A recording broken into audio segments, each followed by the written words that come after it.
তোফাজ্জলের কি দোষ ছিল তাকে খাইয়ে মেরে ফেলা হলো? কি দোষ ছিল তার?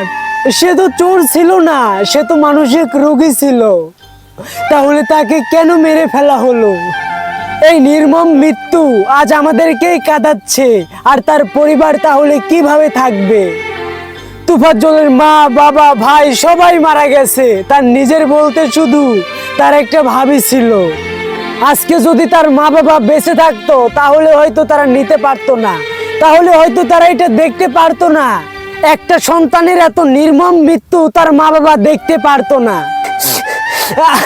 আজ আমাদেরই কষ্ট লাগছে, আজ আমরাই নিজেদেরকে কন্ট্রোল করতে পারছি না তার মৃত্যু দেখে।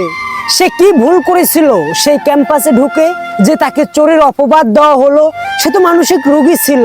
তারপরেও কেন আপনারা তাকে খাইয়ে হত্যা করলেন? সে তো হাজার হাজার বছর বাঁচতে চেয়েছিল, সে তো আল্লাহর কাছে দোয়াই কামনা করেছিল, কিন্তু আপনারা তাকে বাঁচতে দিলেন না।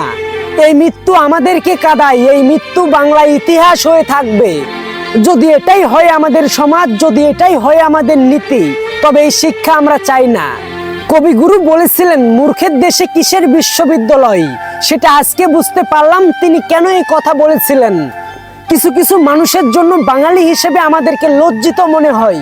যতবার তার ভিডিওগুলো চোখের সামনে আসতেছে ততবারই চোখ দিয়ে নিজের অজান্তেই পানি বের হয়ে আসতেছে। আজ খুব খারাপ লাগছে তার এই নির্মম মৃত্যু দেখে।